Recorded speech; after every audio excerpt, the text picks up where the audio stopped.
skogsvin.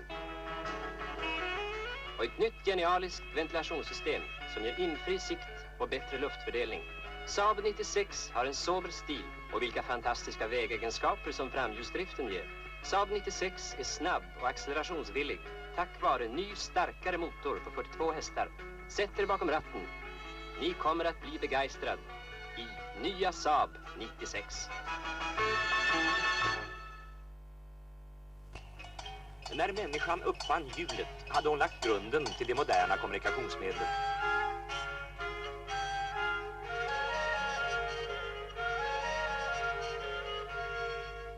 Snart kom man också underfund med att drivkraften skulle vara dragande för att vagnen skulle gå säkert genom kurvorna.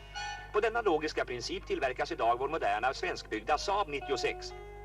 Framhjulsdriften med plats för 3 personer, större bagagerum, ny mycket större bakruta, ny instrumentering och madrasserad säkerhetspanel, nytt genialiskt ventilationssystem. Allt nyheter som gör Saab 96 starkare, vackrare, rymligare. Sätt er bakom ratten, ni blir begeistrad i nya Saab 96.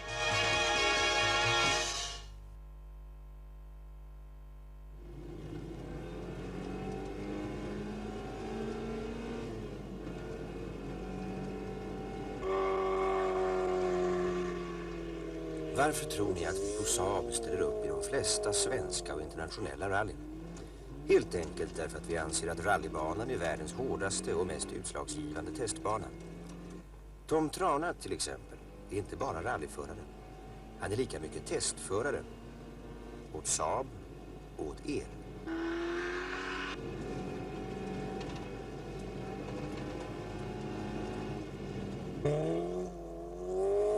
Ni kanske ändå undrar vad våra framgångar med Saab V4 beror på. Bästa svaret på den frågan kan ni få hos... Tom Trana kan förresten tipsa er om adressen. Här har vi den, Saab Ana i Stockholm. Där får ni provköra. Men ta det lugnt.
Det finns bara en bil med stötfångande stötfångare, Saab 99, årets bil 1972.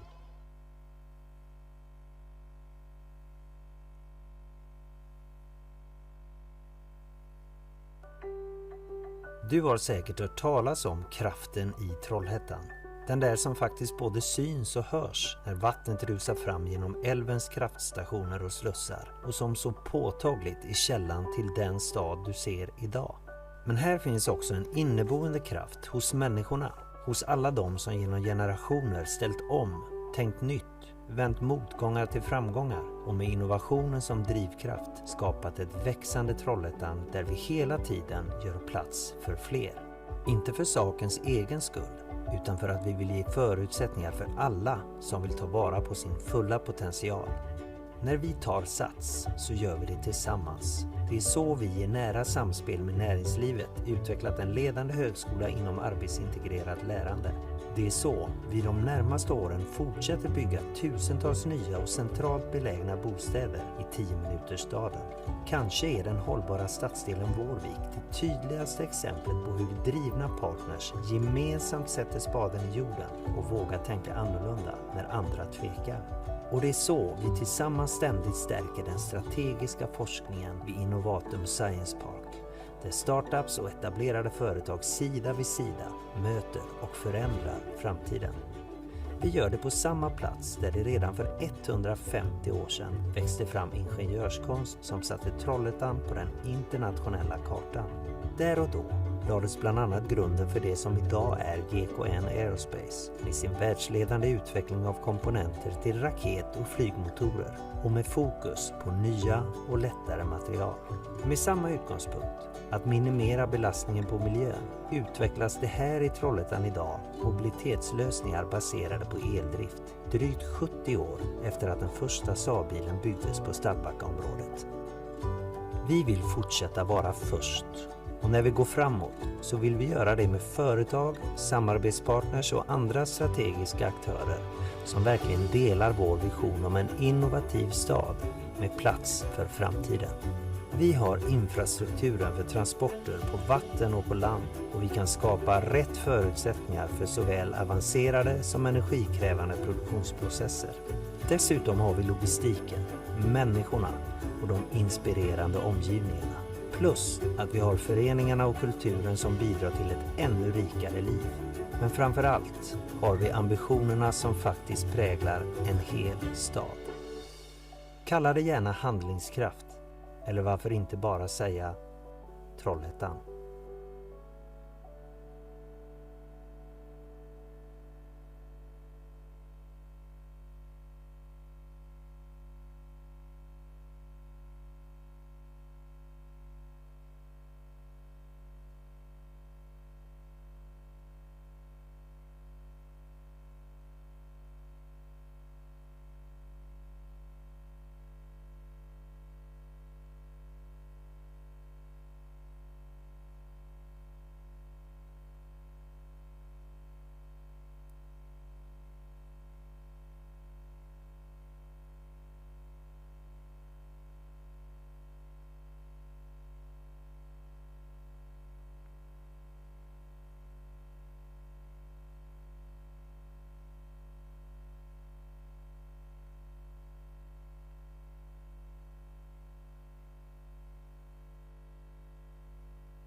Hello and welcome everybody to day 2 of Saab's 75th birthday. We have had sunshine and light breeze, almost perfect conditions. Although we're entering the closing stages of day 2, we still have a number of exciting activities left to bring you. And the empty spaces that we have here in Drottningtorget in Trollhättan. We're going to get close up and personal with the very first Saab and some of the personalities who have created that Saab spirit that still grips this town and all around the world where Saabs have been sold. So let's go straight over to the museum, sit inside the Ursaaben as we take it out of the museum into our world. And there we have it. It takes a little time to roll it out of the museum.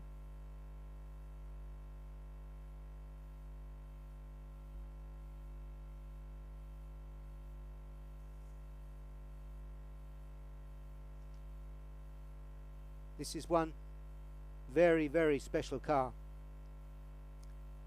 Officially called the 92001, most known as the Ursaaben or original Saab. It was in 1947. In fact, the 10th of June, yesterday in 1947, it was presented as a serious passenger car proposal to Saab and the press. It has a small 2-stroke engine giving around 20 horsepower, and this vehicle, the first prototype, weighs around 890 kilos. However, when the first production 92s started, the weight was slimmed down to a mere 765 kilograms with a slightly larger 740cc engine and 25 horsepower.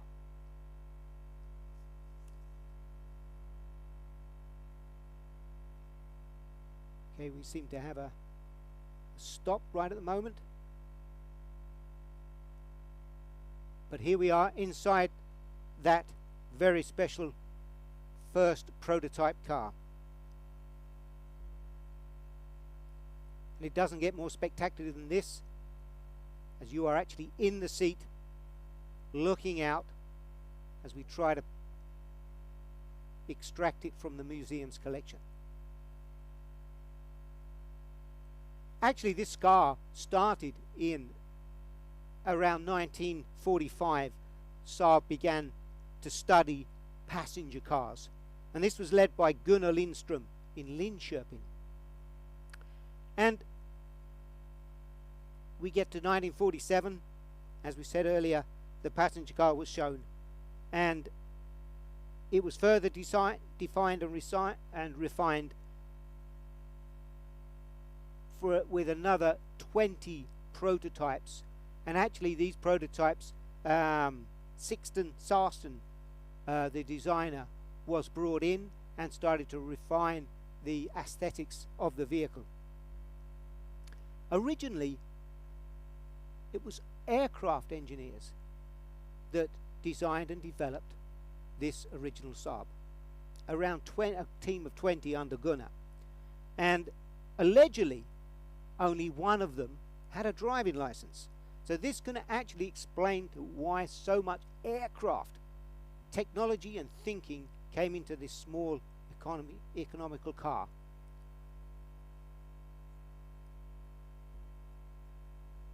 And as I mentioned, Sixten Sarsen, who became a very prolific designer for Saab over the years, improved the original design for the first production of the 200 units, and these were produced here in Trollhättan.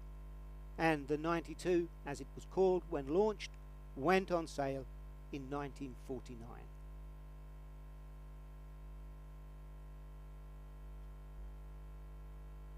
Right, hopefully here we get a few more pictures outside the museum. We have around 20 of these very first production 92s, which will, together with the Ursaaben,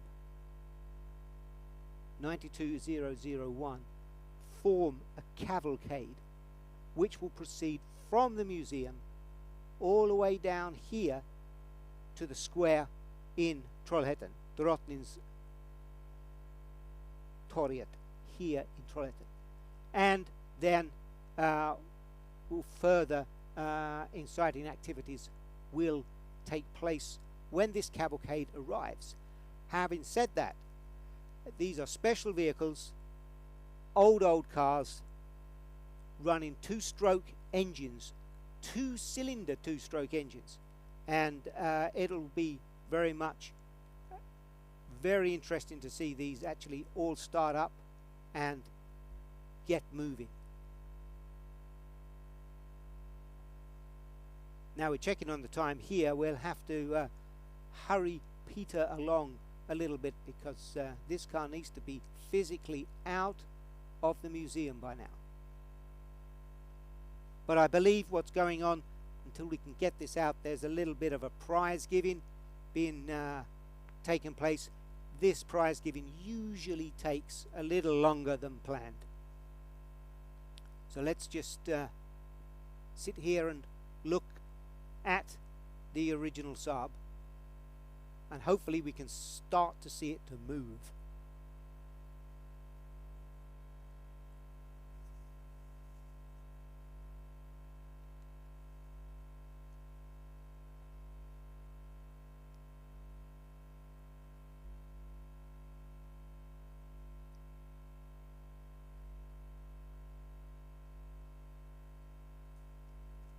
Okay. That's good. Let's just a couple of small interesting points around the original Saab. It has a badge on the front of the bonnet, and a lot of people have asked, you know, what does this represent? Where is it? Why didn't Saab use this badge as it went forward? Well, actually, it didn't mean anything. It was just required to make the vehicle aesthetically look a bit better, so they developed a nondescript badge, but elegant in itself, in order to give a little inspiration as to what sort of badge do they want to put on the new car. And of course, we all know that that became Saab. A Saab wording badge was used.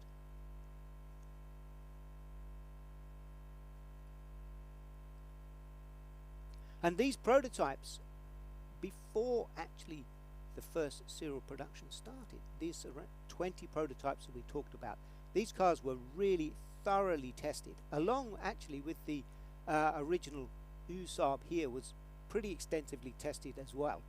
And they were rebuilt, retested, refined in order to get the car to a buildable production version, which originally is launched as the 92. And they even rebuilt, even sold to customers some of these early prototype vehicles, because such was the demand to have a new car coming out of Saab. Right, now, well, obviously there is a bit of a hold up there at the museum. The car is still in the foyer of the museum, waiting to be pushed out. So I can see we have to just go with the flow, and hopefully we might be able to catch up a little bit of time. But these vehicles don't move at a great speed. But it's an experience to itself. To listen and see these cars going, it's a real 3D experience. It's what I call it. You both see these old Saabs, you hear the wonderful sound of the two-stroke engines, and you get the overall smell of the blue smoke. Right. There we are. We can see now the square in Trollhättan is beginning to fill with people, full of expectations, waiting for the original Saab and the very early first production cars to start the cavalcade from the museum. So it's good. Welcome everybody those we're starting to gather here in Trollhättan, and hopefully soon we will be able to bring you these wonderful Saab. Plus some of the personalities from the time and modern times of Saab to talk to you about their experiences and why this day is so special for them.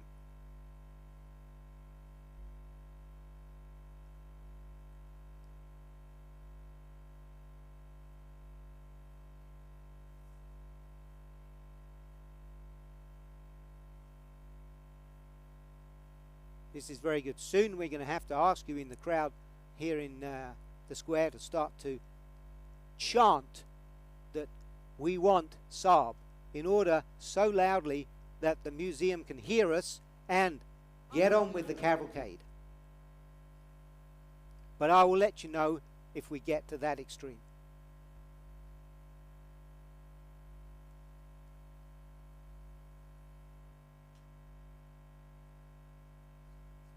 It's actually very good that you're able to follow.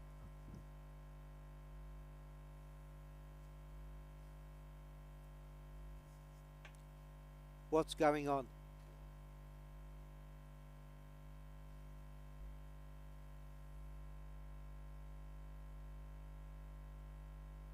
Ah, that's good. Thank you. I've just been told that actually they're waiting for 5 o'clock. Exactly is the time they want to push the Ursaaben out of the museum and start it up. So we were just getting a little excited there, expecting it to have already started.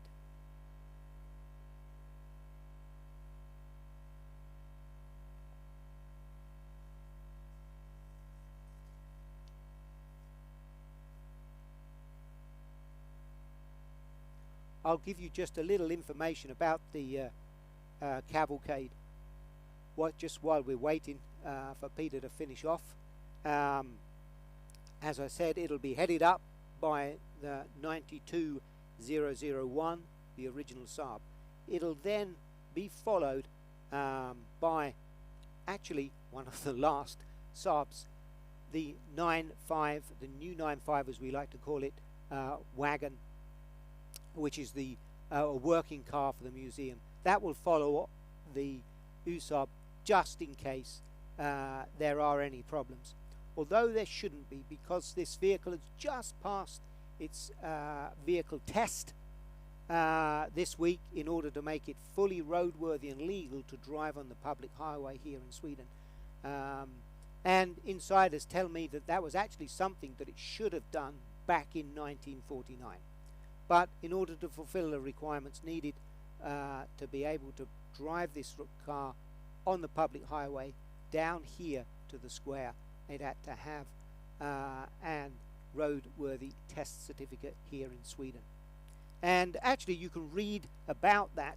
There was a very nice article in the local newspaper, TT just surrounding this historic occasion. And then following on will be around 18 to 20 Saab 92s. The very early first production Saab cars. And there will be a mixture, and when we see them coming down, we will try and point out between the first Saab 92s and the 92B.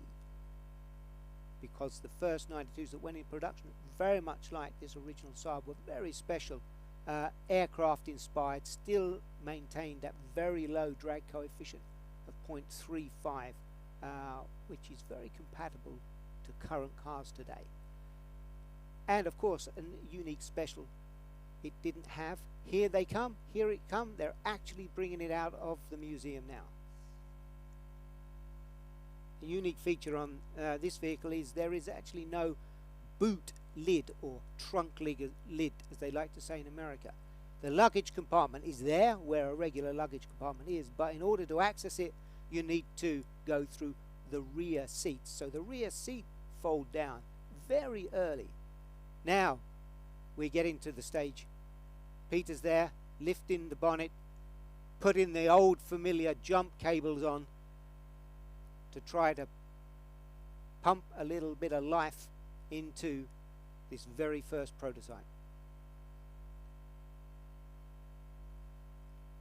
Actually, no boot lid, and it was very appreciated. It was exactly the same on the first 92s that left the factory. In fact, it continued until what they called the 92B was brought out. Then that had a number of improvements in terms of putting a proper boot lid so you could access the luggage compartment from the outside. That meant they needed to move the fuel tank and put the spare wheel in the more regular position under the floor, and the battery was also moved to its regular position in the front of the vehicle.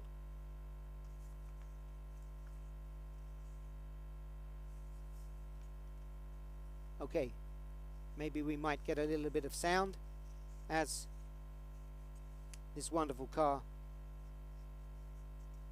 life is breathed into this wonderful car.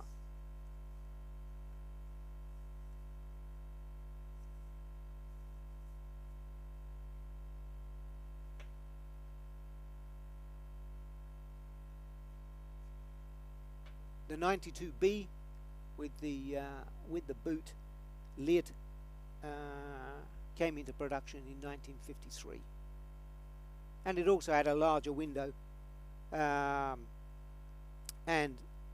various other small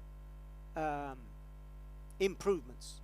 And one of the most improvement that was noted, you could actually get the car from 1953 in several colors and not just the single color.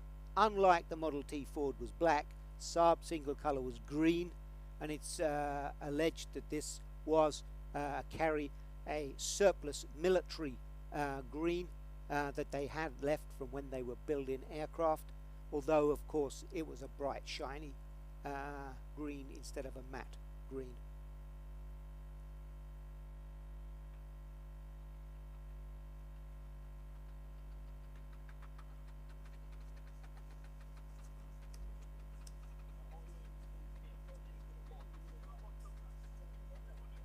Now the lucky chap who is going to drive this car from the museum, sitting there with a big smile on his face, is Hans Eklund, and he very much has been looking after the mechanic for the Ursaaben while it's been here in the museum, and he actually had the privilege of taking it to the vehicle testing facility and getting the certification for the car to be legally used. So hence it's only natural that he drives the car.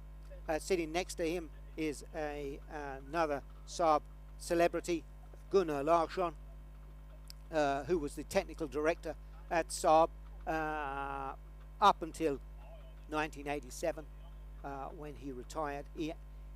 He very much was involved in the development of the Saab 9000, which was called Project X29, which started as a collaboration with Fiat, Lancia and Alfa Romeo, but very much the car that Saab developed from that was considerably different, though there were a number of similarities which can be seen. But that car really did bring Saab up to the next level to start to compete in the premium segment of the market. But anyway, back now to the outside the museum. The guys are in the car and things appear to be working well.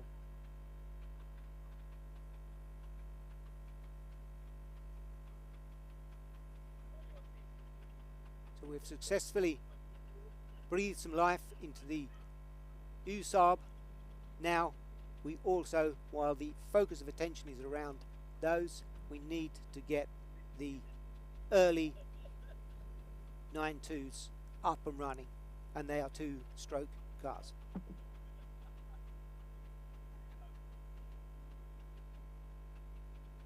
It had a 3-speed gearbox, this vehicle, shifted on the column, and only the second 2 gears was synchronized, so the first gear is unsynchronized, which means you need to time the revs correctly to engage the gear. And here we go, look at that.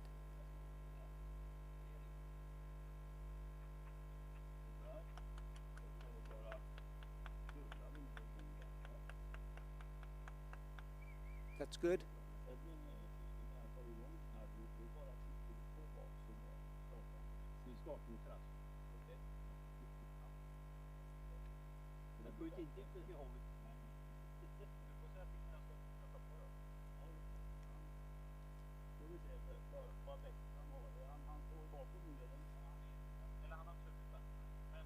Right, we should be getting ready now to start the cavalcade. Of course, whenever we take this car out of the museum, which we've done on a number of occasions, we have so much interest, and it takes a little while to get everything fixed who are going to follow this car.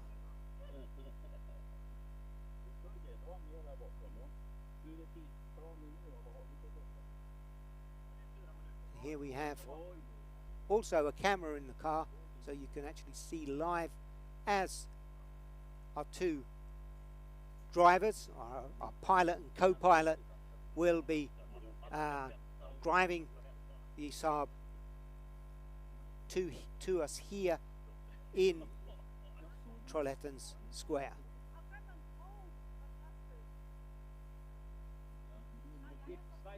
We're waiting now to get the cavalcade assembled.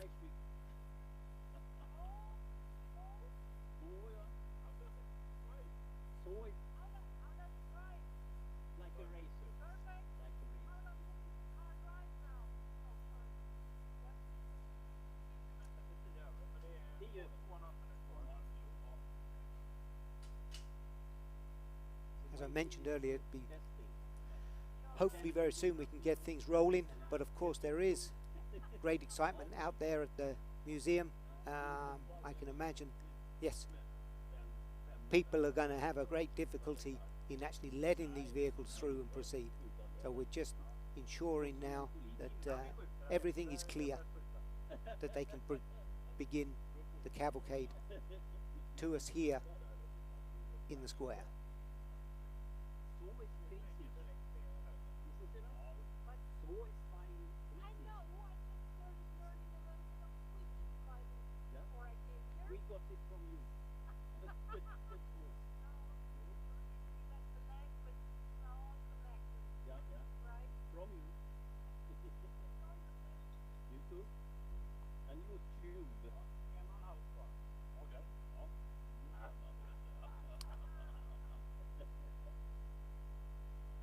We should get some really good shots of following the cavalcade as it proceeds.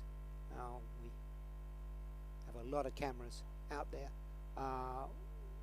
We're actually currently in, we can see here from above, the museum's new 95 wagon is directly behind the 92001, the Ursaaben, and the early 92 production cars. There is an early 92, you can still see there with a small rear window.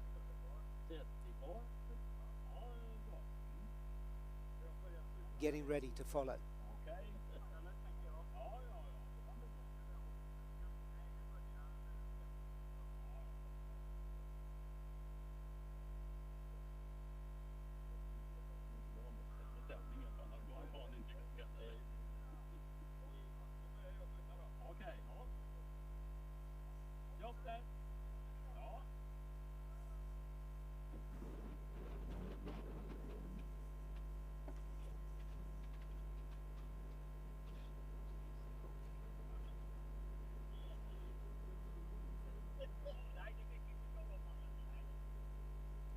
Right, there we go. We've started.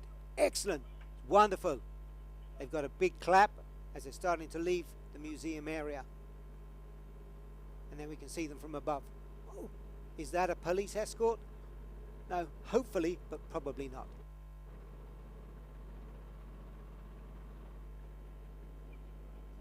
Here they go. Focusing now on the Saab. You can see following behind the white Saab Museum's 9.5 wagon.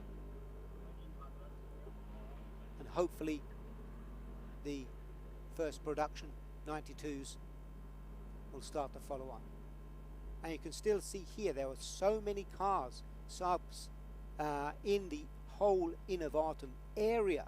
Every grass spot is taken. It's still a lot of Saabs there on all the approach roads in. And personally myself, very early this morning there was a huge queue already at 7:15 waiting to be released into the Innovatum area to park their pride of possessions out to everybody to see. Okay, now, we have the first hindrance coming along. Somebody wants to go in the opposite direction. That's why we have the motorcycle in front, to stop any potential traffic hindering this cavalcade as it proceeds towards us. It is wonderful to see so many people in Trollhättan come out to line the streets. There they are around the Eric Carlson roundabout to watch this cavalcade as it arrives.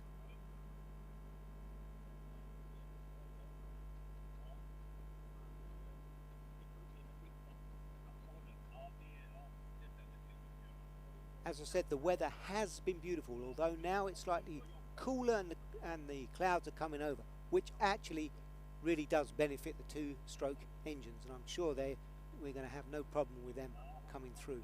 We have a few speed bumps on the way in, but the Saab 92s take them very well. It's a flat bottom monocoque construction, and it is has a very good airflow, which brings the drag coefficient down, and that's why this vehicle was very successful. As a 92 before the 93 come along in rallies, it was very good on gravel roads.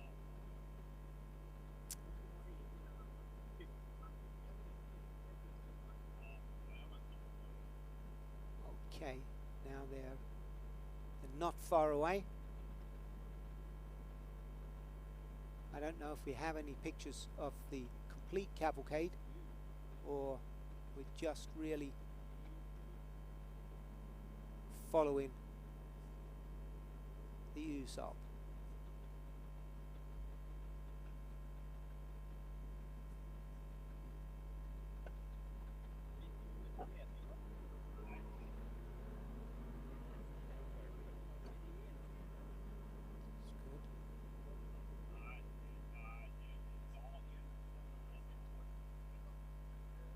Okay, we're still inside the Saab. Now we can see the main part of the cavalcade as it is following on, and that must be a wonderful sight. And we talked about that third dimension of experience. All the people along the side of the road here are getting that experience, the sound of the wonderful two-stroke and that gorgeous smell. Then you know you have these cars approaching.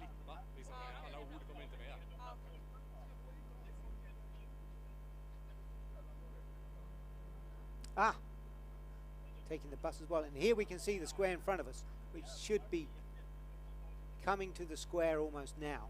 And what will happen when the cavalcades arrive, we will park the Saab, the Ursaaben, right in front of the stage here, so everybody can see it. And around the outer part of the square, we will park up these 20 or so Saab 92s. So you're able to see the direct relation between the original prototype that was debuted in on the 10th of June 1947 with the selection of 92s that were produced from 1949 until 1955. In fact, over 20,000 of these cars were produced and sold here extensively in Sweden, Scandinavia. Now we've got him right in front of us. He's going to come around the back of the main building.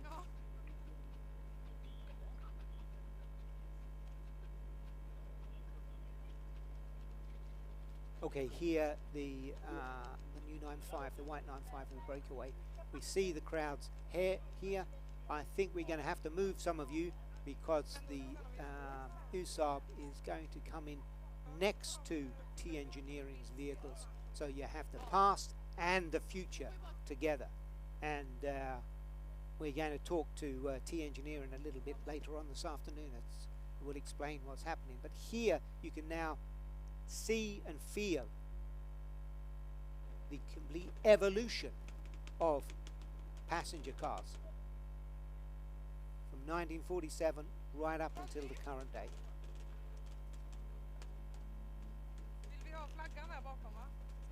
Ah, the sound is actually coming through the studio here. Very good.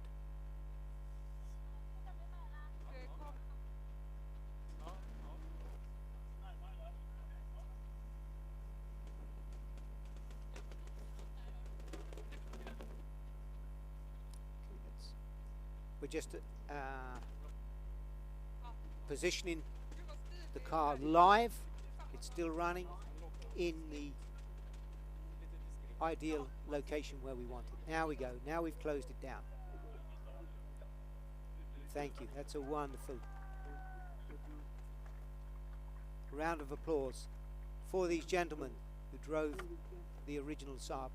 They also see what's commonly known as a suicide door, a rear hinged door. In fact, as you see there on the 92s, we still had them.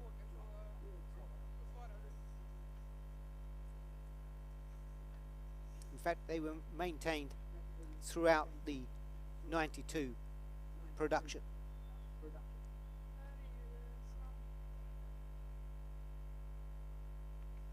And even they were still present on the 93, which was the next generation of Saab replacing the 92s. And the suicide doors, actually we still had in production up until 1960 when the 93F came out, and that had the more traditional front hinged doors.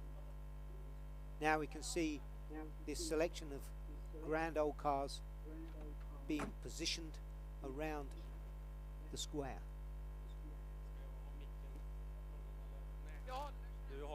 Now, down on the stage should be my colleague Hannah, who will be conducting the first interview with T Engineering.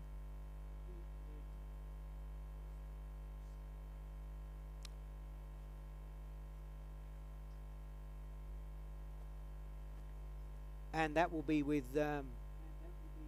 Ronnie Magnusson from T Engineering, who will give us a little explanation of why we have these three vehicles here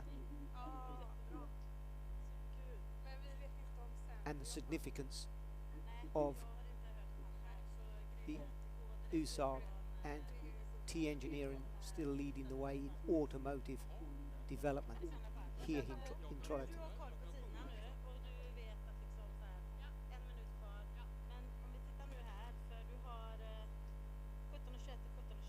We're just seeing the tail end of the cavalcade arriving and being located to their positions within the square.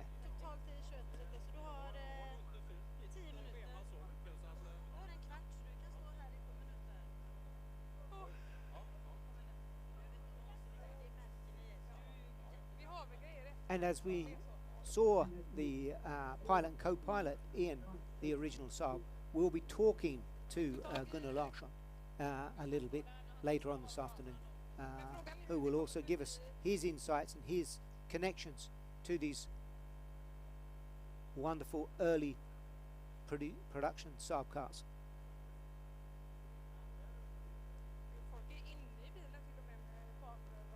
And you can see and feel the 92s and see various conditions, and I think it's just wonderful that they're still running and they're still roadworthy, even if they're not in the tip-top concours condition. They are actually still working vehicles and represent the hard life they have had, and they are continuing to work and be presentable today.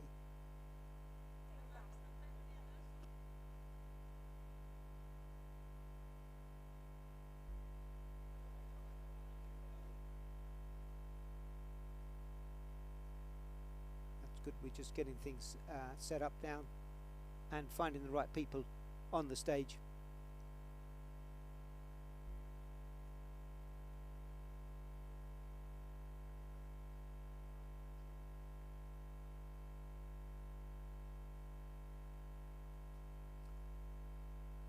Okay, first we're going to talk with Ronnie from T Engineering, and following him we will start to speak to some of the people that hold the Saab spirit out there in the world, from the US, from the Saab Club North America. We'll be talking to its current chairman and president, Sanford Bogage,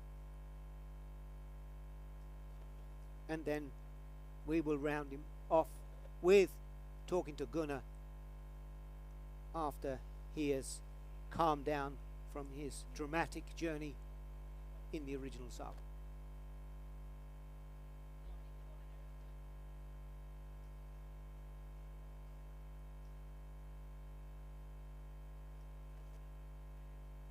It's good. We've got a good crowd of people here now in the square, and I'm sure there are many people making their way on foot or in their cars from the museum area, coming down to the conclusion of day 2 here, the heart of the celebration in Trollhättan, of having the production of Saabs from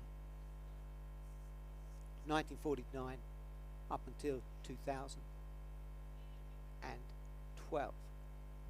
And a little beyond that, there was a small production in model year 2014 for the absolute last Saab 9.3s. The whole spectrum of Saab's production over the 75 years can be seen today out at Innovatum around the museum.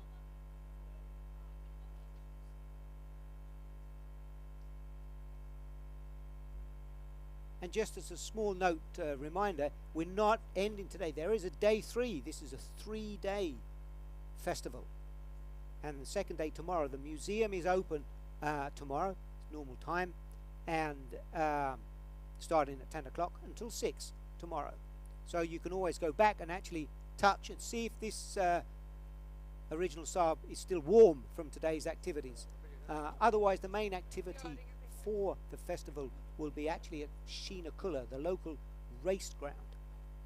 There you can both see Saabs being driven around the racetrack, and you can actually drive your own Saab around the racetrack and feel how it feels. Of course, not in a competitive way, but just to get a little feeling how it is to drive on a racetrack. Accompanying the activities on the racetrack will be a Saab car boot sale. This is the opportunity, if you have, and many of you do, have got your own collection of original spare parts from vehicles that you have built, you have gathered them, and it's now time to clear out and you can sell them. And there'll be an extensive car boot sale, and you're sure to be able to pick up some interesting items to keep your Saab going at good prices. Hopefully although we see the prices as these cars, as they get older, they're getting higher value.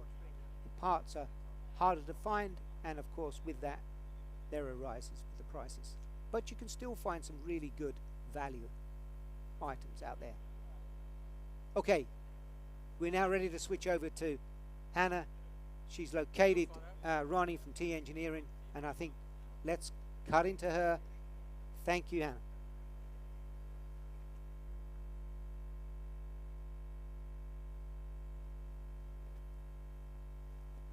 Thank you, Alan. I'm standing here with Ronnie Magnusson, Engineering Group Manager at T Engineering. Tell me, what's the connection between T Engineering and Saab?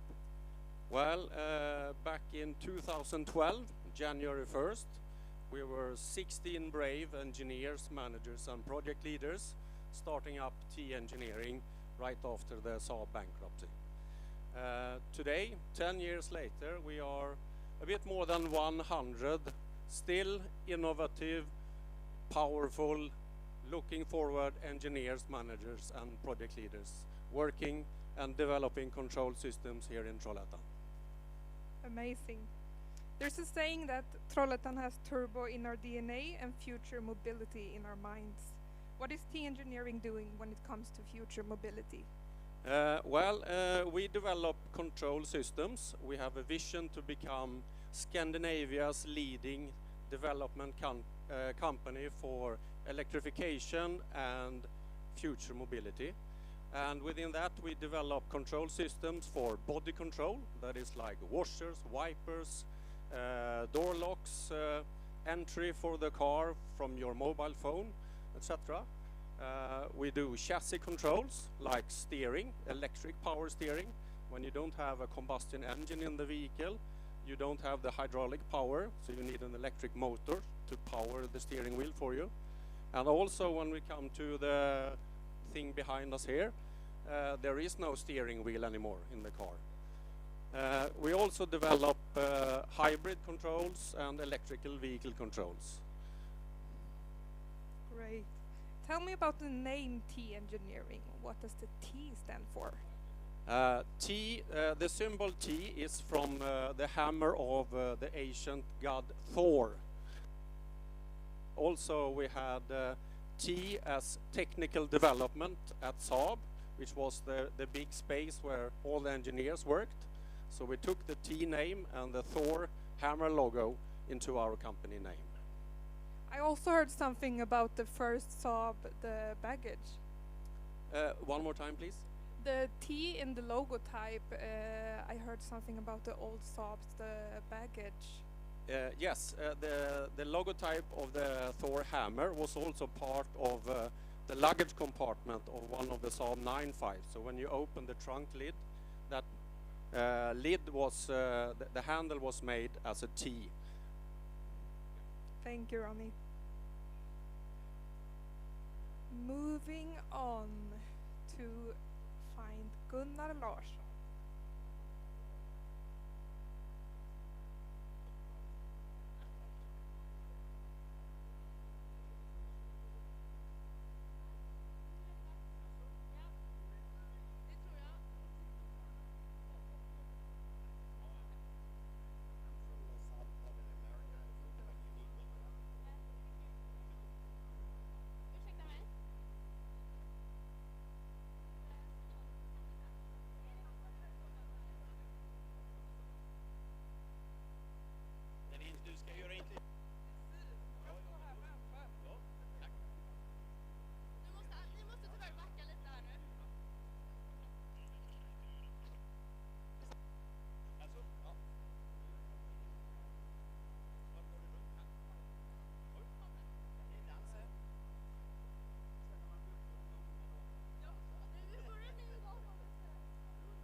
Here we have Gunnar Larsson, former director of technology at Saab. You have another nickname, father of the... 9,000. Tell me the story behind that. Yeah, it was started. The work started in. You see now, so I get the right 10 year. 79. We got money. Before that, we worked like 99 account. So, but it was approved by the company management. So then we could hire people. Otherwise, it was kind of work on the side. And the car came out in first car from production, and that was shown. It was shown in Kolmården, end of May, 84.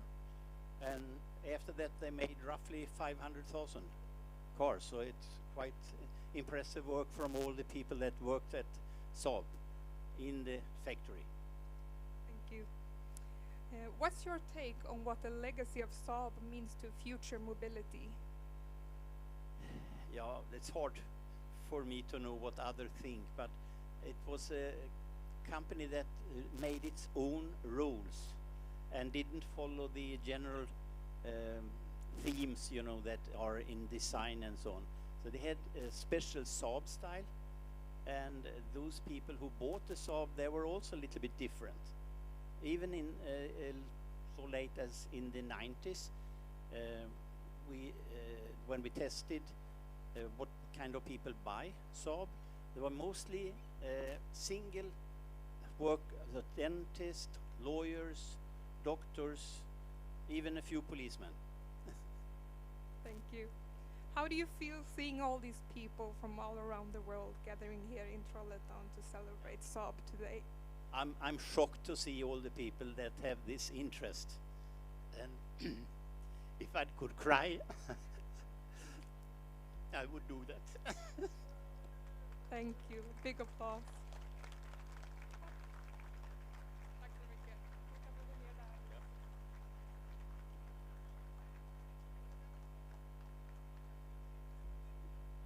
All the way from Somerville, South Carolina, the president of the North American Saab Club, Sanford Buggage.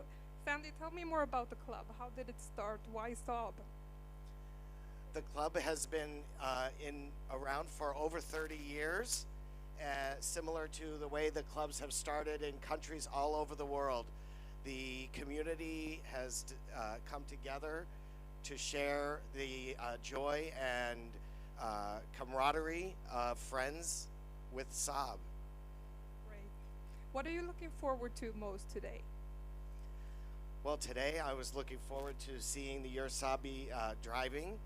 We're planning our own convention in Sturgis in South Dakota next month, and we've developed our logo from the logo of the Ursaaben. So we're very excited for the anniversary as well. Great. What do you think about Trollhättan so far? Oh, Trollhättan is wonderful.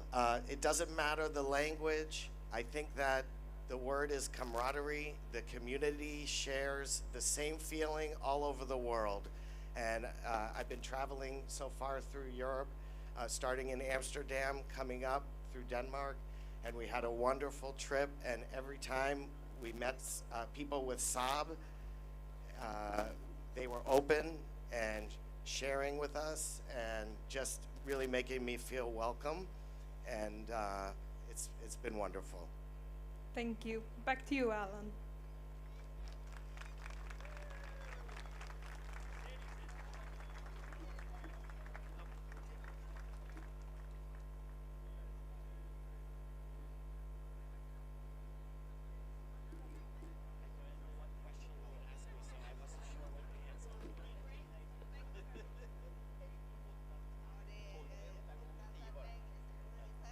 Okay, thank you, Sanford, for keeping alive Saab in the US.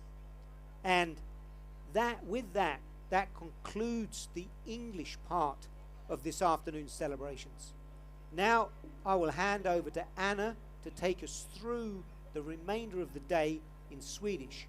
But first, I think we need to listen to that classical Saab biopower song, Release Me, and then, thank you Anna, please take over.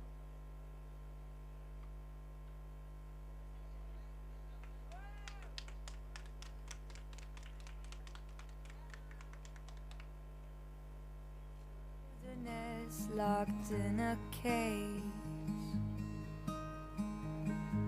I am a growing force you kept in place.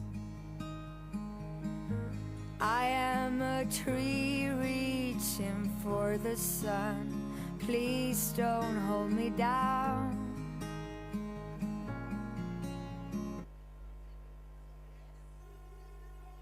Hold me down. I am a rolling wave without the motion. A glass of water longing for the ocean. I am an asphalt flower breaking free, but you keep stopping me. Release me.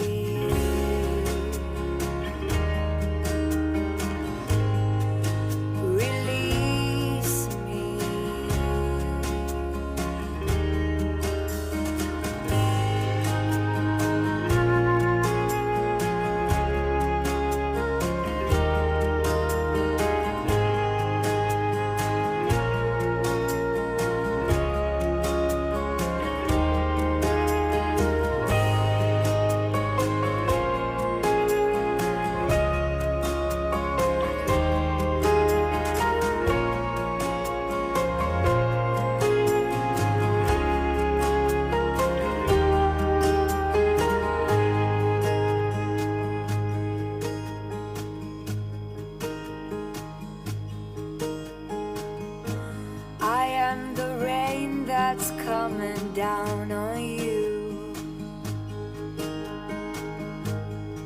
that you shielded yourself from with a roof. I am the fire burning desperately, but you're controlling me. Release me.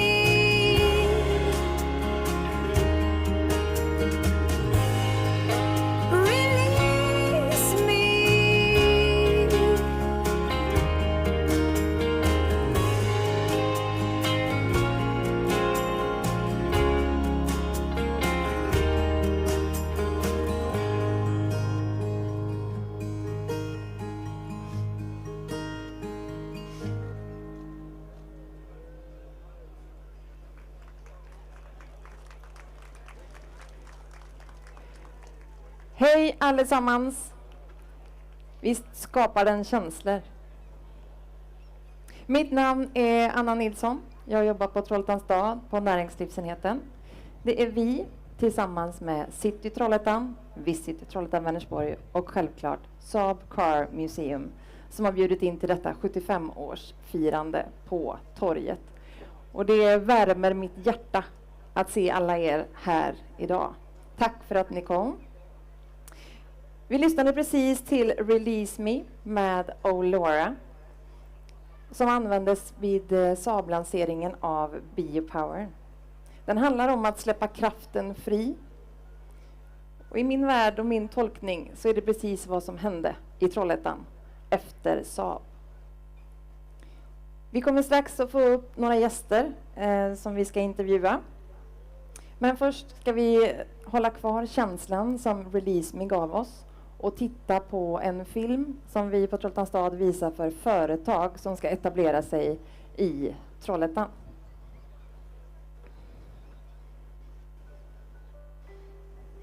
Du har säkert hört talas om kraften i Trollhättan.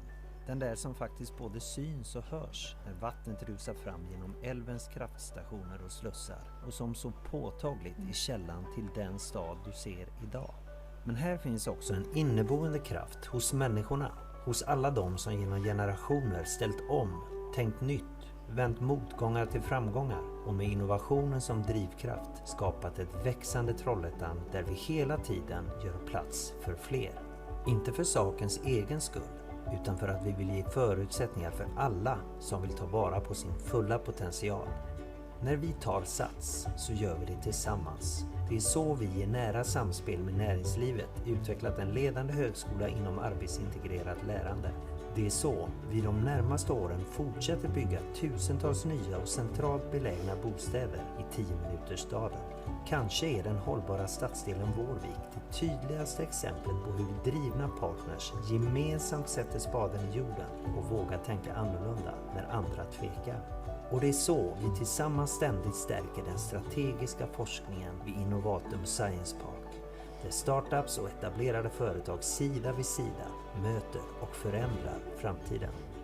Vi gör det på samma plats där det redan för 150 år sedan växte fram ingenjörskonst som satte Trollhättan på den internationella kartan. Där och då lades bland annat grunden för det som idag är GKN Aerospace med sin världsledande utveckling av komponenter till raket- och flygmotorer och med fokus på nya och lättare material. Med samma utgångspunkt, att minimera belastningen på miljön, utvecklas det här i Trollhättan idag mobilitetslösningar baserade på eldrift, drygt 70 år efter att den första Saab-bilen byggdes på Stallbackaområdet. Vi vill fortsätta vara först. Och när vi går framåt så vill vi göra det med företag, samarbetspartners och andra strategiska aktörer som verkligen delar vår vision om en innovativ stad med plats för framtiden. Vi har infrastrukturen för transporter på vatten och på land och vi kan skapa rätt förutsättningar för såväl avancerade som energikrävande produktionsprocesser. Dessutom har vi logistiken, människorna och de inspirerande omgivningarna. Plus att vi har föreningarna och kulturen som bidrar till ett ännu rikare liv. Men framförallt har vi ambitionerna som faktiskt präglar en hel stad. Kalla det gärna handlingskraft, eller varför inte bara säga Trollhättan.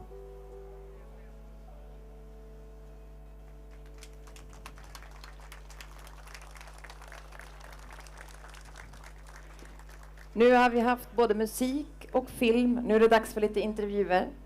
Jag ska välkomna upp min första gäst och det är en person som har haft många år på Stallbacka och har ett stort Saab-hjärta. Och idag är han kommunstyrelseordförande, så jag välkomnar upp Paul Åkerlund. Hej Paul! Hejsan! Fick du en bra känsla? Absolut. Mm. Vi vet ju att Saab ligger dig väldigt varmt om hjärtat. Så hur känns det nu att stå här idag? Ursaaben har rullat, den är parkerad. Vi har ett helt torg fullt av Saab-entusiaster. Ja, det är ganska fantastiskt faktiskt. Det är nästan lite svårt att uttrycka. Man blir... Ja, det är lite känslosamt. Ja. Det är så mycket entusiasm och så mycket känsla som finns runt om i världen. Och också att få träffa en hel del människor idag som man inte har sett på ganska många år. Har inte varit fel heller, måste jag säga. Det är väl en hel del Saab-kollegor här, kan jag tänka mig. Ja, det är en del kända ansikten. Mm. Ja, såklart att det är mycket nostalgi idag, men jag tänkte att vi även ska prata framtid. Vad kan du se för spår av både turbo och biopower i Trollhättan idag? Ja, men vi ser ju det hela tiden. Alltså, vi är ju fortfarande faktiskt i högsta grad invecklade i det här med automobila och autonoma saker i framtiden. Till ingenjering var jag nyss, där står en grej där borta. Jag höll på att säga, det är ju Saab-ingenjörer som har gjort det. Eller hur? Och vi finns med på många sätt, så att vi är fortfarande i allra högsta grad en teknikstad. Så vi försöker få till lite produktion också. Och även lite testbädd, eller hur? Absolut. Vi kommer nog att få se en del prov här rätt så snart nu med förarlösa bilar. Men det är rätt mycket tillstånd som ska till. Ja, men det är häftigt att se den här idag. Absolut. Vi som var här tidigt såg när man körde in sharing-vanen med joystick så att den skulle parkeras på rätt ställe. Men så här är det ju. Vi är ju väldigt många som också har levt parallellt med alla er Saabare. Själv hade jag både svärfar och man på Saab. Själv satt jag och sålde resor till Saab som reste världen över på resebyrån. Alltså ni hade rätt kul. Ja. Det måste ju finnas väldigt mycket minnen och anekdoter. Ni jobbade hårt, men det skedde också en himla mycket kul saker. Har du något du vill dela med dig av? Ja, det är lite svårt att komma på sådär, men jag skulle gärna vilja nämna en sak som kanske föll lite grann i glömska. Men det var ju rätt kritiskt ett tag som många av er kommer ihåg med GM ställde Trollhättan emot Rüsselsheim och vi var väldigt bekymrade, hur ska det här gå? Men då visade vi återigen andan och fick faktiskt till då både ny järnväg och väg till Göteborg, vilket är oerhört viktigt att vi har idag när det nu ändå slutade som det gjorde. Det tycker jag är en sak som är väldigt trevlig att komma ihåg. Och allt spelet bakom det, men det hinner vi inte ta nu för att det skulle ta en stund. Men det var ju viktigt för vår situation efter det här såklart. Absolut. Det har varit avgörande, skulle vi väl säga. Det har varit väldigt avgörande. Jag menar, Göteborg är ju en naturlig del av Trollhättans arbetsmarknad och inte tvärtom. Visst brukar vi säga att den där härliga Saab-andan har gått vidare och blivit en... Det är en Trollhättan-anda. Inget att snacka om. Vi brukar ta oss an. Vi står inför många utmaningar, har gjort och kommer säkert att göra. Men vi har den inställningen att det är lika bra att sätta igång och försöka råda bot på det som uppstår. Ja, så är det. Det är många entusiaster. Det finns massa olika Saab-modeller på Innovatum-området. Slutligen, vilken modell är din favorit? Den var svår, men en bil som var väldigt skön, det var 9000. 9000. Den var skön. Kan du utveckla det? Satt gott. Man satt skönt. Den gick bra. Ja. Bra var att den gick stabilt och fort kanske. Väghållningen var ju enorm. Väghållning. Det har det alltid varit på Saab. Ja. Till och med på Ursaaben där. Ja, det var en speciell känsla när den körde in här. Det är ingen... Jag trodde faktiskt aldrig jag skulle få se den på något annat ställe än museet, det måste jag väl säga. Men det var roligt. Ja, vi ska prata med Peter om Ursaaben och hur det kommer sig att den står här idag lite senare. Men Paul, stort tack och njut. Jättekul.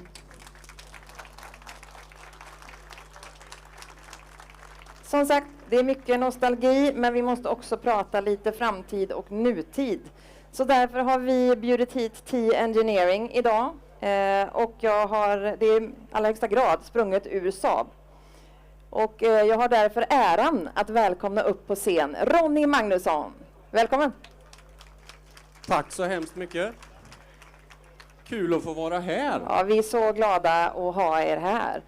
Jag tänker att vi får börja med att fråga, vad gör T Engineering och vad är framförallt er koppling till Saab? Ja, om vi börjar med kopplingen så är det så att den 1 januari 2012, bara dagar efter konkursen, så var vi 16 man som sparkade igång T Engineering för att kunna fortsätta att göra det vi tycker är roligast här i livet, nämligen att utveckla reglersystem. Förbränningsmotorer, elbilar, hybrider, allt som har med det här att göra. Men det finns ju även, du har ju en väldigt diskret kavaj på dig idag. Ja, det är ju för att våran företagsfärg är ju grön. Ja. För att framtiden måste vara grön. Vi måste ta hand om våran miljö och leva grönt. Bra, Ronny. Sen finns det ju, den här gröna färgen finns ju också då i eran logga. Och den har också en koppling till Saab, vet jag. Ja, T som i T Engineering. T i loggan, det är Tors hammare. Som också fanns i bagageluckan på vissa Saabar när man skulle ta upp och öppna till reservhjulet. Så var det en Tors hammare där. Men T är ju också för de som är från Trollhättan känt som teknisk utveckling. Huvudkontoret för där man utvecklade bilarna. Visste att det var en klok tanke bakom. Men så här är det också. Du har med dig 2 bilar hit idag. Ja, jag tänker att de visar lite vad ni gör, va? Visst då? Jag har en schackrutig eller lite kamouflerad bil med mig här först. Och tanken med att visa den här idag är att på ett helt konkret sätt visa att vi faktiskt rullar med prototypbilar på gatorna i Trollhättan fortfarande idag, 10 år efter konkursen. Ja, det är grymt häftigt. Ja, det är det. Men det står ju något lite högre, lite spännande bakom. Vad är det? Det är vad vi kallar för ett självkörande fordon. Den är vårat case, som vi säger. C för connected, A för autonomous, S för shared och E för electrified. Vart kan man se den här rulla? Ja, vi har ju tillstånd att köra den här på vissa sträckor i Trollhättan. Så det kan hända att den dyker upp någonstans här när vi håller på att prova våra reglersystem i den. Men visst har det även rullat en liknande i Stockholm? Ja, föregångaren till den här kallas för 5G Ride. Och det är en ombyggd minibuss som faktiskt har ratt. Den här har ingen ratt. Okej. Det är helt utan förare? Helt utan ratt. Hur gick det projektet i Stockholm då? Kan du utveckla det lite? Ja, det var ett projekt som vi gjorde tillsammans med Telia och Ericsson. Det heter 5G Ride. Och där låter vi då Telia och Ericsson koppla upp ett control tower mot vårat självkörande fårdon så att de kan fjärrmanövrera det på ett säkert sätt. För att kunna köra en hel flotta med sådana här på bara ett fåtal personer. Oj, ja, grymt häftigt. Är det något mer du vill berätta och förtydliga vad ni gör när det kommer till just framtidens mobilitet? Ja, vi gör allt som har med reglersystem att göra i fordon. Och inte bara bilar skulle jag säga. Vi har inte begränsat oss dit som Saab gjorde, utan vi ser lite större. Om jag ber de andra prata framtid som är lite nostalgiska så måste jag ju be dig som representerar framtiden bli lite nostalgisk. Ja. Har du något Saab-minne eller anekdot som du vill berätta? Ja, vi hade ett tillfälle som kallades för Tech Days när vi jobbade ihop med Opel och GM och var vi nere i Dudenhofen, tror jag det var, en provbana i Tyskland och provkörde en turbofierad GM-motor. Och alla GM-cheferna tyckte att den här bilen var så jäkla häftig, den gick så jäkla bra. Så det var den enda bilen de ville köra. Varpå alla Opel-människorna tyckte att det var lite tråkigt att inte deras bil fick så mycket uppmärksamhet. Så de var där på kvällen och stoppade tvättsvamp i insuget på våran turbomaskin. Oj då. Det fick vi se när vi kom hem sen. Men hur gick det då? Hur gick bilen efter det? Ja, det märktes inte, för den tog den luften den behövde i alla fall, så att den gick lika bra för det. Ja, det är underbart. Turbon tar vad den behöver. Turbon tar vad den behöver, så är det. Underbart. Ronny, jag gör så här att har man frågor till Ronny så finns ju ni här. Du är enkel att se och bilarna är parkerade. Så kom bort till Ronny om du har fler frågor. Tack för att du har varit med. Tack så mycket. Tack.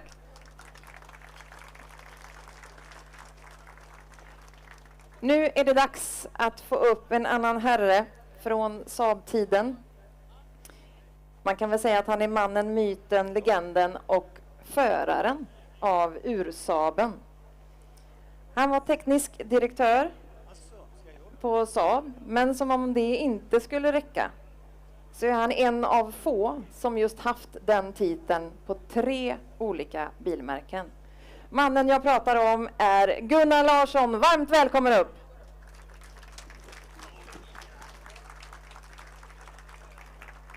Välkommen Gunnar, igen! Tack, ja, tack. Det är ju fantastiskt kul att ha dig här. Och jag går rakt på sportfrågan, som säkert alla undrar över. Hur var det att köra Ursaaben?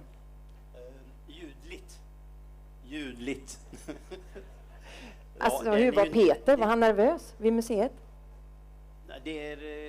Den behöver värmas upp, motorn, innan man drar igång. Det tar 5, 6, 7 minuter, kanske 10 om man vill vara på säkra sidan. Jag har fortfarande bara åkt med. Jag vågar inte köra den. Den kanske galopperar då, vet du. Ja. Och så kommer i älven, det gillar inte jag. Men det var en speciell känsla när ni kom runt här. Och... det lät väldigt bra. Det lät väldigt bra, ja. Det lät som 200 hästar och så är det 25, tror jag. Men vad jag förstår så är det lite lurigt att växla. Men du gjorde en liten uppfinning med växel. Eller hur? Så att man inte skulle få in 2 växlar. Kan du berätta om det? Ja, det har jag glömt. Det har jag glömt.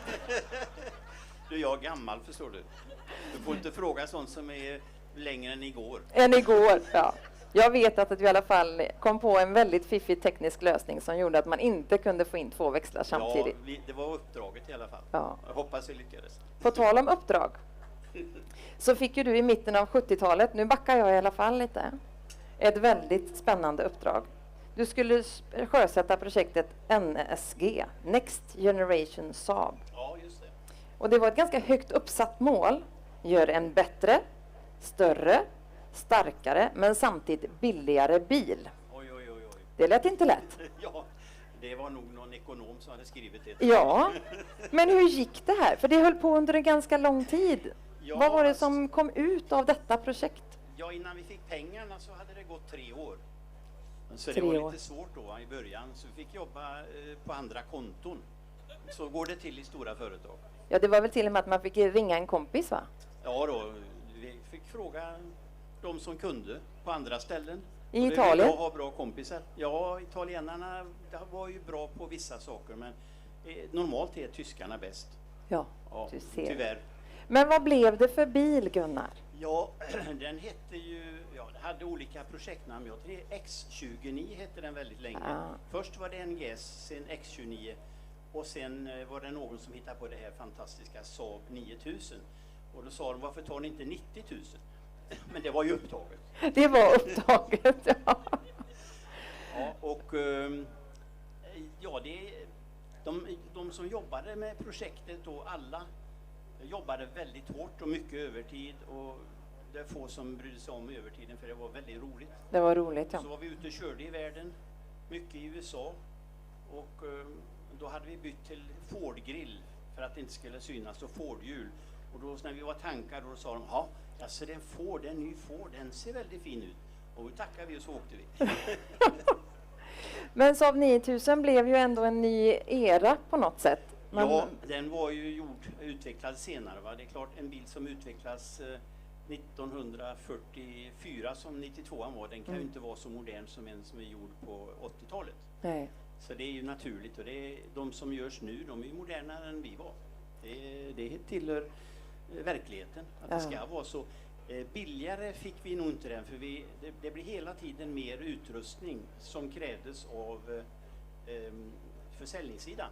Man kom in i lyxsegment, då skulle det vara, först började med luftkonditionering, tyckte vi var självklart, men den blir ju standard. Och sen var det massa andra utrustningar, det skulle vara läder och det skulle vara finare läder. Och ja, så fortsatte det, och den blir lite tung. Men det blev bra för väghållningen, eller hur gick det? Ja, det var inga problem. Hjulupphängningarna fungerar väldigt bra. Den bakhjulsupphängningen är faktiskt lite självreglerande. Det är underligt, alltså man har kört nere på autobahn i Kasselbackarna i 240 och kör förbi alla BMW på utsidan. Då vet man att det är bättre, va? Att det är bättre. Man behöver inget mer sen, då är man nöjd.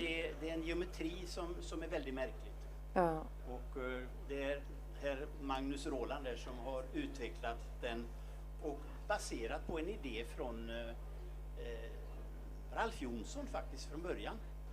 Och sen gjordes det lite mystiska saker och så blir det bättre. Ja, Gunnar, jag tror att du kan prata minnen hela dagen. Du kommer ju ihåg hur bra som helst. Ja. Men vi ska runda av, och vi tackar jättemycket för att du har varit med oss idag och galant parkerat här i slutändan. Ja. Tack Gunnar för att du kom. Tack.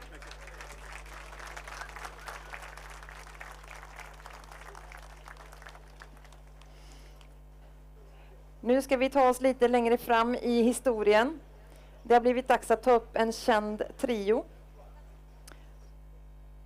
Och det är från den senare delen av Saabs historia.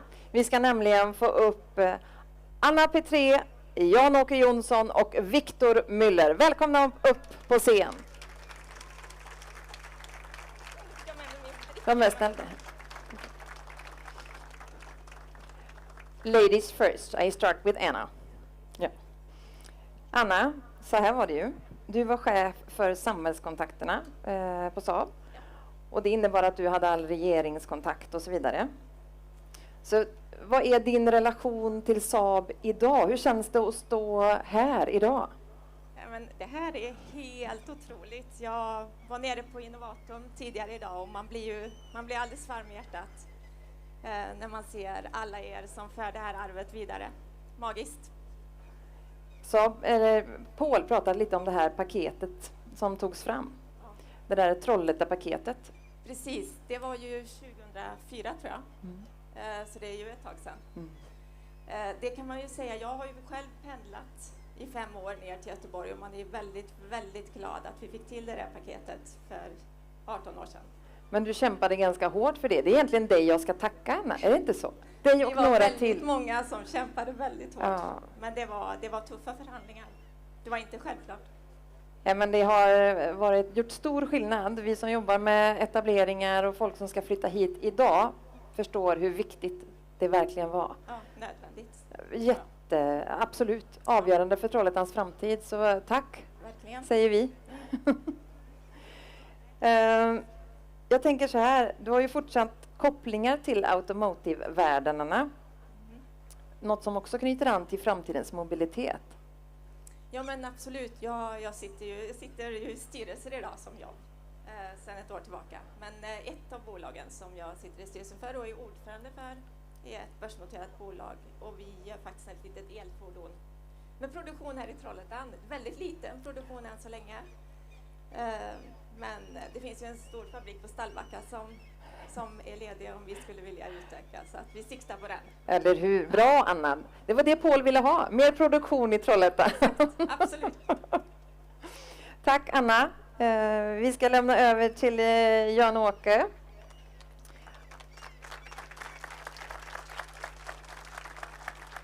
Varmt välkommen tillbaka Jan-Åke. Tackar. Det är en ära att ha er alla 3 här. Och jag börjar med sportfrågan, även till dig. Alltså hur känns det som före detta Saab automobil-vd att stå här idag? Ja, jag vet inte vad det är, men varje gång jag kommer till Trollhättan och står på en scen så är det massor av folk. Jag vet inte om det är jag som är dragningskraften eller... Ja, du får lägga det pusslet tänker jag. Jag får göra det. Ja. Nej, men alltså det här är ju makalöst måste jag säga. Tittar man på ett varumärke som slutade produktion för ett antal år sedan och det finns för det första så många tjusiga bilar som de visar upp ner på museet, men också den entusiasm som inte bara Saab-ägare utan även forna Saab-anställda, Trollhättebor och så vidare och även de utsockna som jag så uttrycker mig. Ja, det är makalöst tycker jag. Ja, det är härlig känsla. Ja, jag mötte er på Innovatum förut så jag vet att ni har gått runt där och njutit. Ja, verkligen. Verkligen. Ja. Antar att det finns en hel del kollegor som du har hunnit prata med idag också. Ja, absolut. Absolut. Kända och okända människor vill ta foto, vill prata och har synpunkter.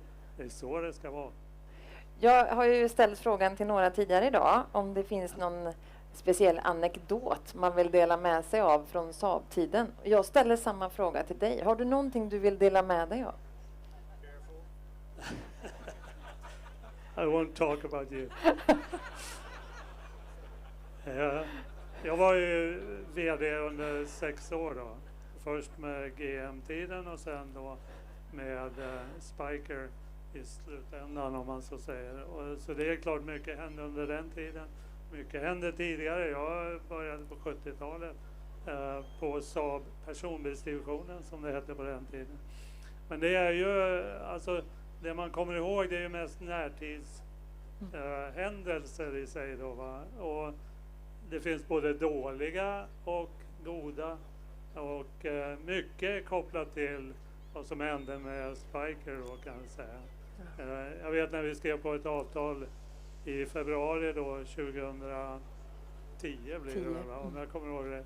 Så när vi kom ner till Trollhättan då hade man riggat upp så nere på museet då var det en scen så här då va och packat med folk.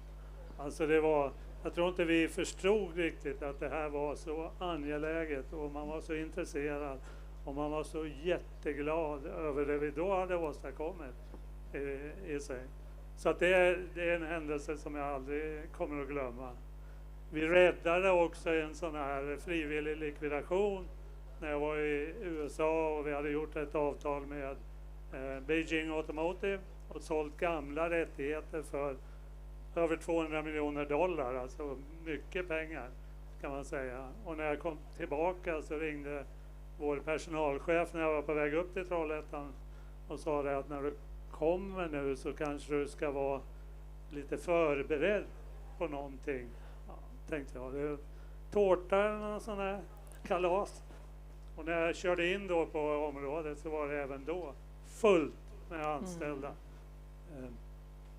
Ni hade fullt med att jobba. Det glömmer man aldrig, ska jag säga. Men det är klart att det berörde. Ja. Absolut. Ni la ner mycket tid och kraft. Och, ja, det var sådana händelser. Sen fanns det massor av dåliga händelser, men de glömmer jag. De tar vi inte idag, har vi firar vi. Precis. Ja, precis. Ja. Jag har en fråga kvar till dig sen, men vi ska gå över på lite engelska och ta Victor lite. I will take the microphone from Good. him so he cannot speak. I have an extra. No. Turn it off.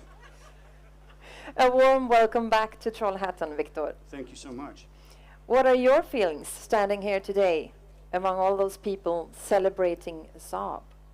Well, it's extremely impressive to see so many people sharing the passion for the brand. The Saab spirit is alive and kicking, obviously. Still. And it's just, for me, and I'm sure for Janaka and for many of you, it's sad that we celebrate the 75 years of Saab without Saab actually being there. It's the big elephant in the room, right? And Yes.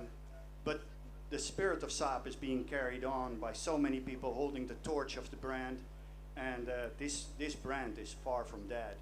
And I'm very proud of everybody that brought his cars here today, showed them with such passion, such ingenuity, keeping them going. Yeah. It was quite an impressive day for us. When we talk about the spirit, yeah, it's worth an applause. In fact, I made a solemn promise over lunch that I wouldn't bring it up, but I'm going to make change now. I said I would say nothing about Anna's dress, but I lied. It's an amazing creation, Anna. It's an amazing woman. Look at it. Look at her dress. She never wore that when she was doing government relations at Saab. If she had that dress, right, Saab would be present here today, I assure you. It is present in the spirit, isn't it? This is the Saab spirit, Yes. 2022. Right? But I read an article that you talked about the spirit at the Saab company among the employees. Maybe you should tell us about that as well. Well, that's almost hard to speak about because it was the single decision-making point for us to step into Saab in 2010. Because I'll never forget that I came to the factory for the first time, and Gunnar Brunius showed me around, and he showed me how committed everybody was, how much they loved the business, how dedicated they were. And I made a promise to him at the time, and I didn't break that one, like good, the one that I good. just broke to Anna. Yeah, that's good. You can. No, I didn't break that promise. No. I promised him that I would give everything I could to try to save the company. And at the time, we did. General Motors put the company into voluntary reconstruction, but we got it out, we got it running. Janaka managed to get the production back up, and we had a fantastic chance of making it. Absolutely fantastic chance of making it. But it was the employees of Saab that made the company. Yeah. I mean, you made that company to what it was, and I'm still very proud of them, how they set it through, because it was a terrible period in the end. Terrible. But you did give it a chance and tried hard, at least. Yeah. Finally, Victor, what are you doing today? I'm in Trollhättan, enjoying the amazing Saab Festival, and I love it. And we're happy for that. Thank you. I have a question to both of you. Back then, your relation was in the media, and there was a lot of things writing about your relation. Can What you do you tell mean? us? What do you mean? Let us know that it wasn't so. Say you like me. No comment. You see, it's still exactly the way it was then. We're fine. We're fine. Oh, that's good to hear. You know, when he grabs the microphone, you are an underdog, right? But if you can manage to keep the microphone being the last, he is done. You terribly fell. You see, this happened all the time back then. All the time. Oh, I love it. But you know, when I left Saab, I got a lot of opportunities to go out and speak about different things, and I focused on elements like leadership, etc., and found very quickly nobody wanted to listen to that crap. That was like useless. What they wanted to hear was Saab. Yeah. And I can tell you that in every presentation I had, when I opened up for questions at the end, they asked, how was Victor Müller? I didn't ask that. Almost. And my standing answer was that he and I had a fantastic working relationship, no questions about it. Victor had only 2 problems, and which, you know, he was suffering from time to time. And that was, number 1, he gave out the telephone number to anybody, in particular to a journalist, but everybody could get his phone number. The second problem was he answered when they called. And that put him in tough positions from time to time. Oh, gosh. Thanks a lot for being here. I want you to stay on the stage and just put the microphones off on the table. We are actually supposed to have sort of the birthday kid up on stage. We welcome up museiintendent Peter Bäckström.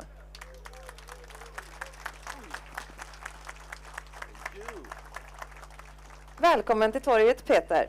Tack så mycket. Vilka fina kort du håller i. De har jag fått av dig. Det är Ronny Lotz som har gjort dem. Det är många Saabare här ute. Vi känner till honom. Han har gjort alla illustrationerna. Och jag ringde honom och sa, kan du göra något snyggt till festivalen? Kanske. Det kunde han. Sen kom det ett kuvert. Det kunde han. Jajamän. Men Peter, det var ju faktiskt så här, du har ju roddat ganska många festivaler och den här gången var det lite extra. Så du ringde oss på Trollhättans stad och sa, nu fyller ju ändå Ursaaben 75. Vill ni göra något av det? Klart att vi sa ja. Det är ju därför vi står här, för vi har ju faktiskt inte haft Saab-festival på torget förut. Så hur känns det? Det känns fantastiskt och framförallt så har ni lyft festivalen till en ny nivå. Och det här att åka med Ursaaben, bakom den naturligtvis då i linje med ungefär 20 stycken 92 och det var uppraddat med folk efter Drottninggatan. Det var känsla. Då föll det på plats. Och sen kom man fram hit och parkerar. Då har jag så god känsla. Ja, härligt. Och vet du varför? Nej. Nu är inte jag som ansvarar för programmet, det är ni. Då kunde du slappna av, det är väl skönt? Det är skönt att du litar på oss, Peter. Ja, men, alltså vi har ju haft några möten och haft diskussioner kring det här och det är fantastiskt kul att här kunna få det gamla möta nutid och framtid på ett så bra sätt som det har blivit. Ja, det är det. Och ni hade ju uppe här pratat med T-engineering och det är nog inte många som känner till. Vi delar faktiskt en del av verkstadsutrymmet på Saab bilmuseum med T-engineering så att vem vet, Ursaaben kanske blir självkörande någon dag. Ring då, för då gör vi något på det. Ja? Nej, men ni ska veta det att för mig som museiintendent det kanske viktigaste jag håller på med det är ju inte att tala om att det var bättre förr. Nej. Utan det är att tala om vilket kunnande det finns i staden Trollhättan med ett arv från 1860-talet. Och mina forna kollegor jobbar ju vidare med det de älskar, även om det inte är så Saab på visitkortet. Men ni ska veta att den här Saabandan som klappar i hjärtat, på tvåtakt i vissa, med turbotryck med andra, man behöver blodtryckssänkande, det är ett mervärde för dem som vi jobbar för idag. Vi säger ju till och med det att Trollhättan har turbo i generna, men framtidens mobilitet i sinnet. Du säger att det stämmer alltså? Jo, men det är känslan man får. Sen måste jag ju medge säga det att väldigt mycket av den Saabanda som våra entusiaster, alltså, det har kommit folk från hela världen och besöker Trollhättan och firar Saab. Och det är körglädjen som står för väldigt mycket av vår kärlek till den. Och självkörande Saab, nej, det hade nog aldrig fungerat. Det tänker vi att det är så. Ja, Peter, jag ska be dig att stanna kvar och vi ska få upp alla andra talare, för det är klart att vi måste hurra för våran Ursaab som faktiskt fyller 75. Så vi ska få upp alla talare på scen. Jag vill att publiken gör sig redo så att ni kan ta i från tårna och vara med och hurra.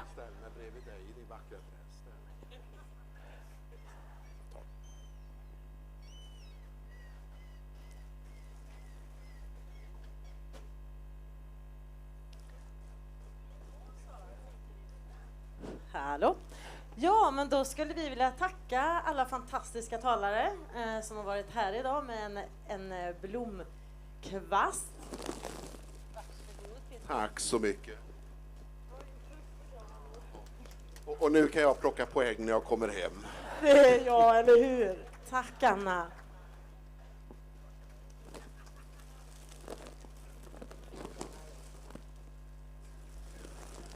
Tack, Jan-Åke. And thank you very much, Victor. The best part. Yeah, it is.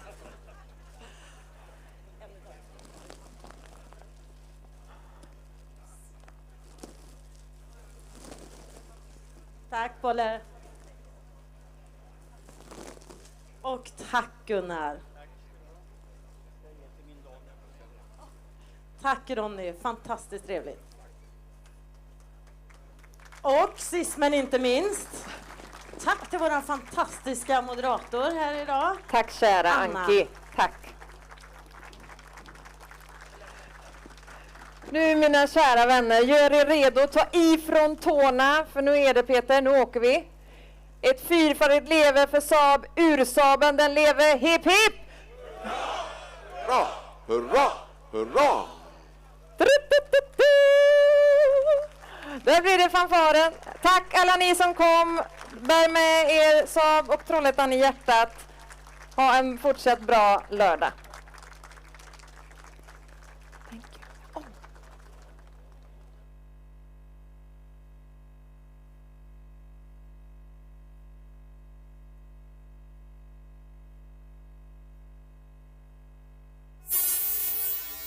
I am the wilderness locked in a cage. I am a growing force you kept in place. I am a tree reaching for the sun. Please don't hold me down.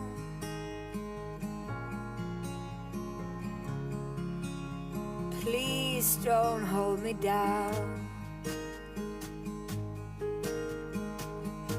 I am a rolling wave without the motion. A glass of water longing for the ocean.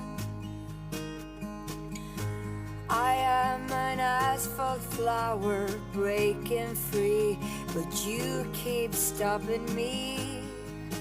Release me.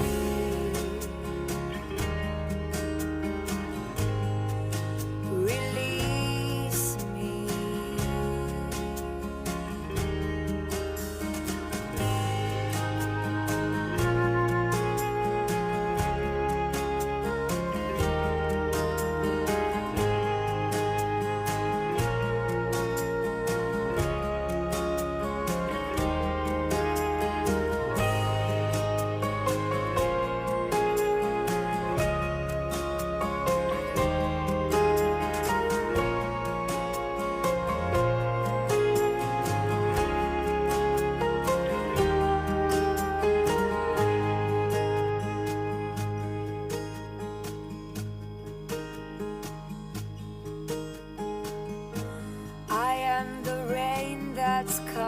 down on you,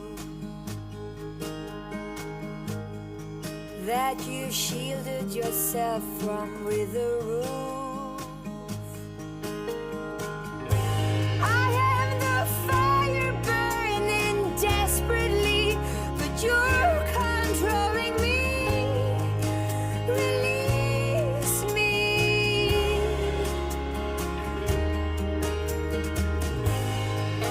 Release me.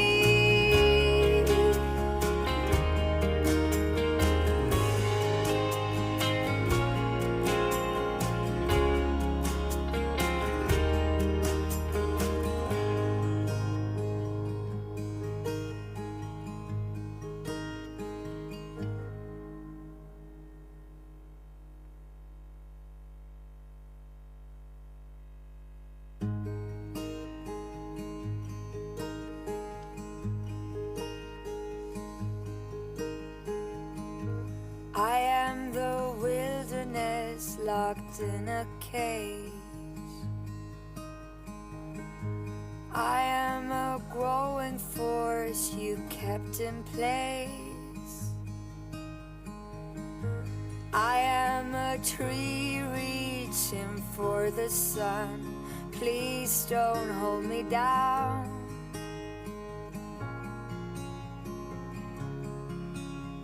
Please don't hold me down. I am a rolling wave without the motion, a glass of water longing for the ocean. I am an asphalt flower breaking free, but you keep stopping me. Release me.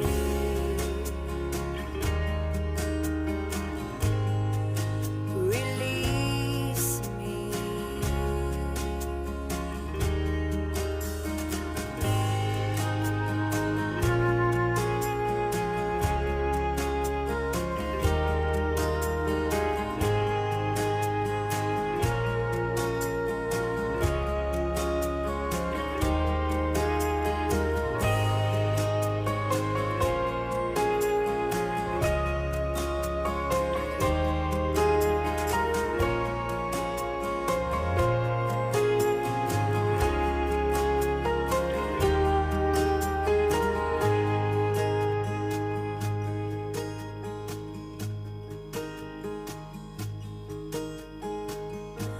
I am the rain that's coming down on you,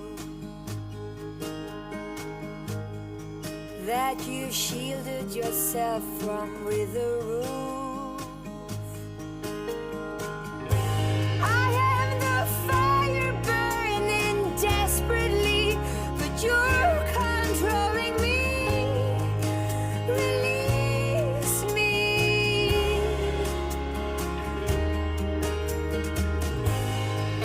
Release me.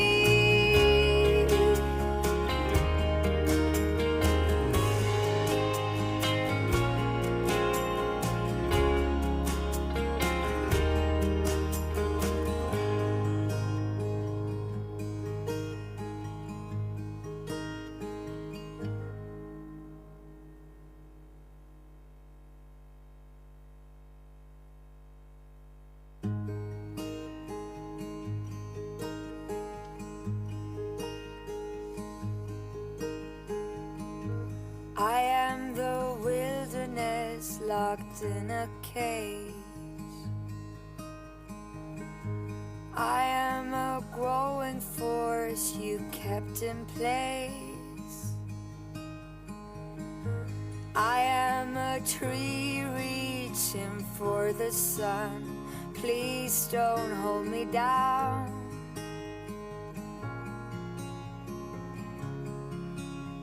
Please don't hold me down. I am a rolling wave without the motion, a glass of water, longing for the ocean.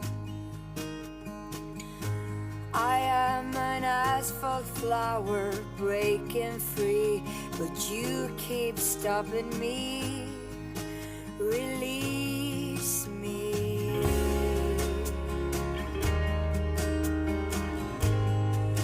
Release me.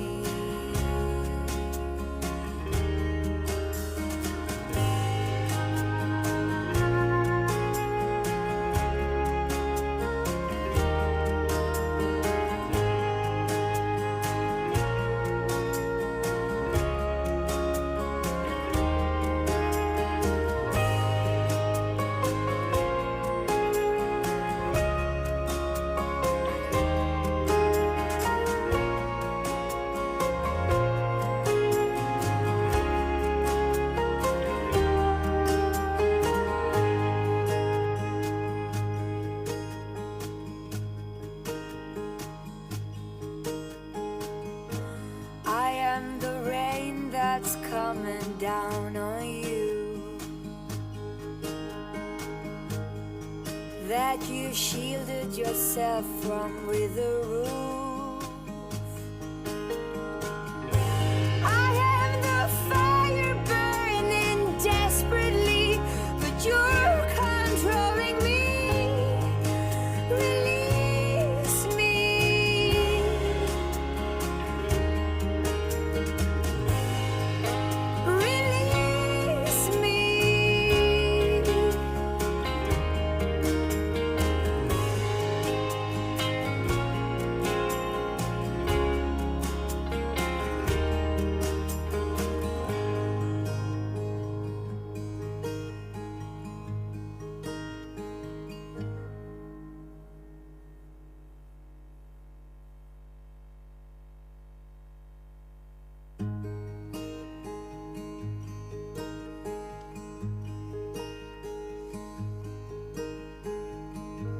I am the wilderness locked in a cage. I am a growing force you kept in place. I am a tree reaching for the sun. Please don't hold me down.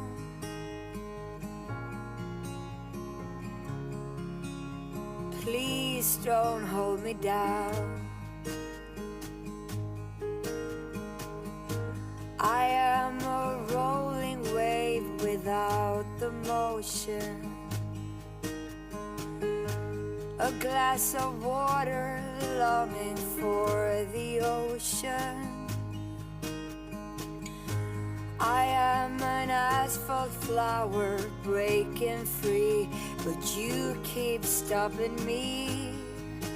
Release me.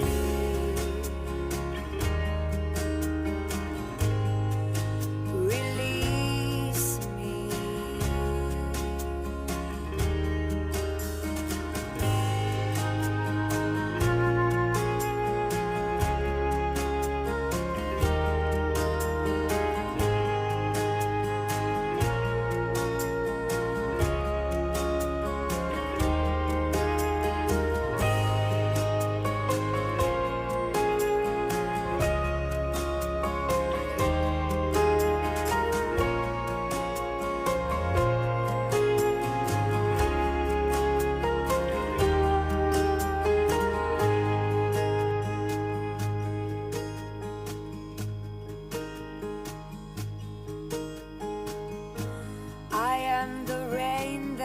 Coming down on you,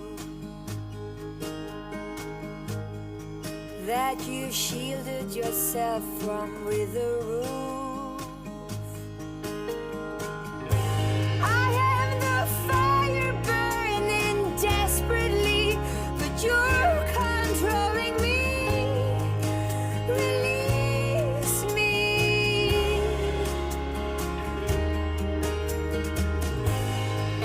Release me.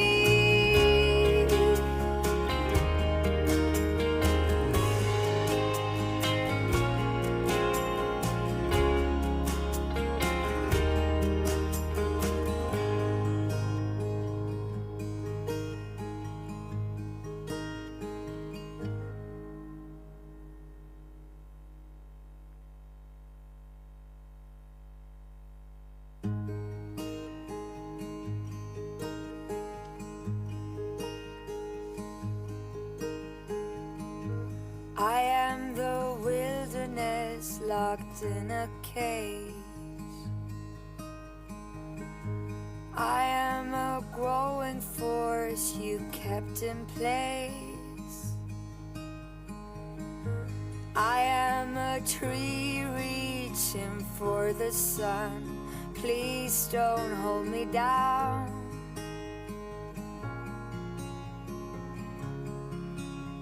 Please don't hold me down. I am a rolling wave without the motion. A glass of water longing for the ocean. I am an asphalt flower breaking free, but you keep stopping me. Release me.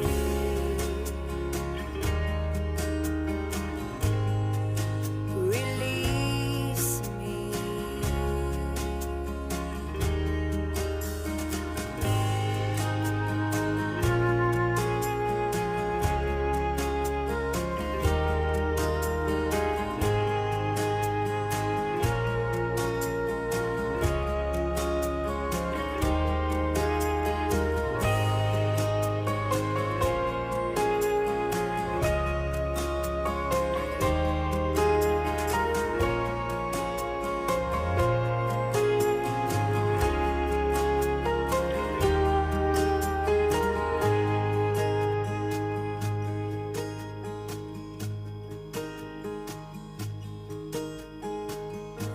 I am the rain that's coming down on you,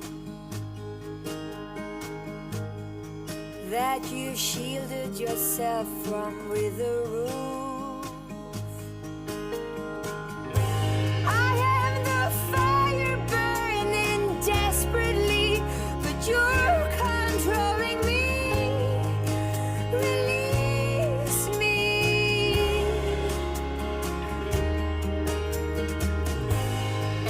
Release me.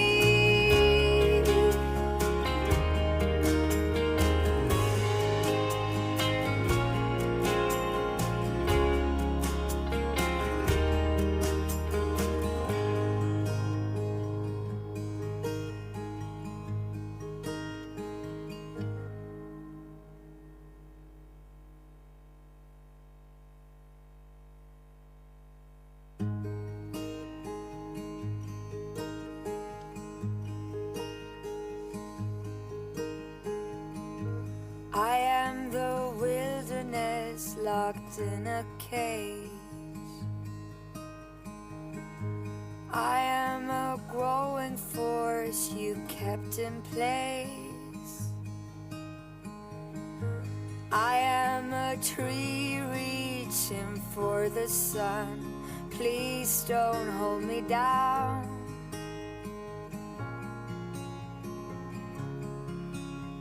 Please don't hold me down. I